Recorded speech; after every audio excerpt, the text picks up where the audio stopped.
patjetër që duhet të ketë strategji për portet, nuk e di se sa e përditësuar është ajo me zhvillimet e vendit, por patjetër kjo lloj strategjie duhet të jetë brenda strategjisë kombëtare të sigurisë.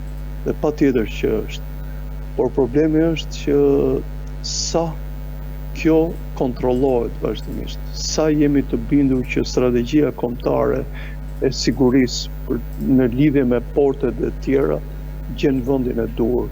Këtë nuk di të them sepse e para për këtë duhet të kesh informacion shumë specifik dhe e dyta duhet të përballesh realisht elementë të cilët janë jashtë gazetarëve. Ju e keni parë tani që ne gazetarët kërkojmë informacion dhe ky informacion nuk vjen nga institucionet ose vjen aq kohë mbrapa sa që nuk të duhet më për kronikën ose për shkrimin, sepse ka humbur aktualitetin.